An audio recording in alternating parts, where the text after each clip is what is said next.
सर्वांना नमस्कार. आज ग्रंथोत्सव 2025 याचा समारोप आपण या ठिकाणी करत आहोत. खरं तर काल उद्घाटनालाच मला यायचं होतं, परंतु मुंबईला एक महत्वाची मीटिंग लागल्यामुळं काल मला येता नाही आलं.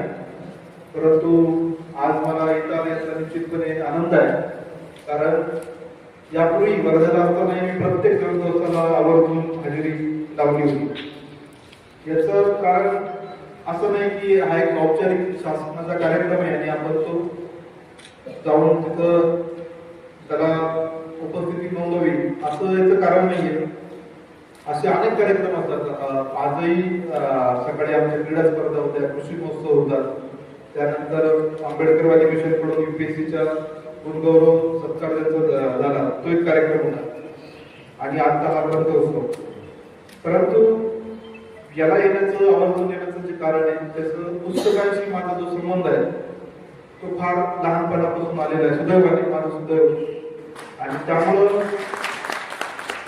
मला ठाम अशी माझी समजूत आहे की माणसामध्ये जे काही बदल होतात त्याचा सगळ्यात प्रॉमिनंट जो काय घटक असतो तो पुस्तक आहे.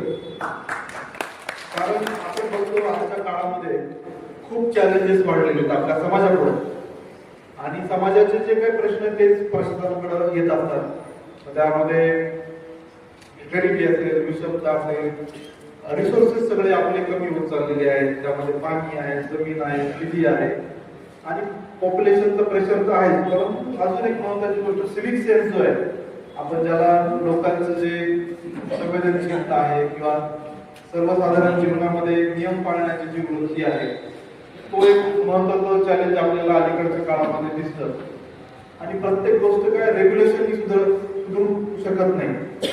आपण जर म्हणतो त्याने आणि तर प्रत्येक व्यक्ती मागे पोलीस आपल्याला नेमावं लागेल. आपण जपानमध्ये बघतो की एखादा व्यक्ती गुन्हेगार होणार नाही या पद्धतीने सिस्टीम सगळी डेव्हलप केली आहे.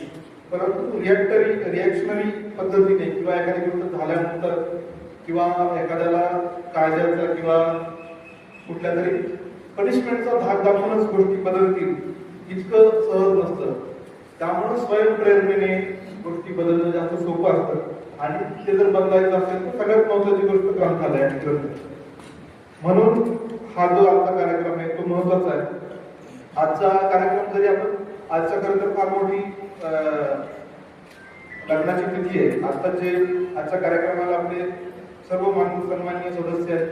त्यामध्ये डॉक्टर अच्युत बल आहेत, आता त्यांनी खूप चांगले विचार मांडले. ते संभाजीराव गोळवंडे साहेब आहेत, आमचे DPO साहेब झाडे साहेब, नंतर विक्रम देशमुख, दिलीप बनसोडे, निर्मल कुमार सूर्यवंशी आणि सर्व आपले ग्रंथालयाचे जे प्रमुख आहेत, पत्रकार मित्र आहेत सगळे.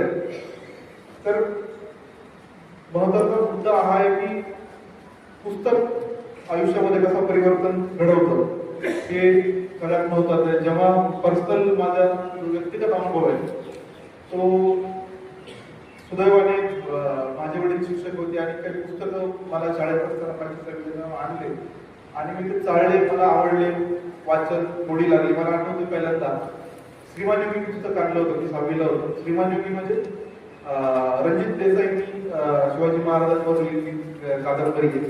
फार मोठं पुस्तक आहे, 1100-1200 पेजेस आहे. आणि नरहर कुरुंकरांनी त्याला 38 पानांची प्रस्तावना लिहिली. तर प्रस्तावना पण खूप फेमस आहे, आपल्याला माहिती आहे नरहर कुरुंकर नांदेडचे. तर ते मी वाचल्यानंतर गोडी लागली, पेपर वाचायची गोडी लागली. पेपर घरचा संपल्यानंतर बाहेर कुठेतरी एका टपरीवर जाऊन मी पेपर वाचायचे. म्हणजे ती जे व्यसन आहे हे लागणं खूप महत्वाचं आहे. बऱ्याच जणांनी आता विषय मांडले की निधी वगैरे, पण मला असं वाटतं की एखाद्या व्यक्तीला व्यसन लागल्यानंतर त्या गोष्टी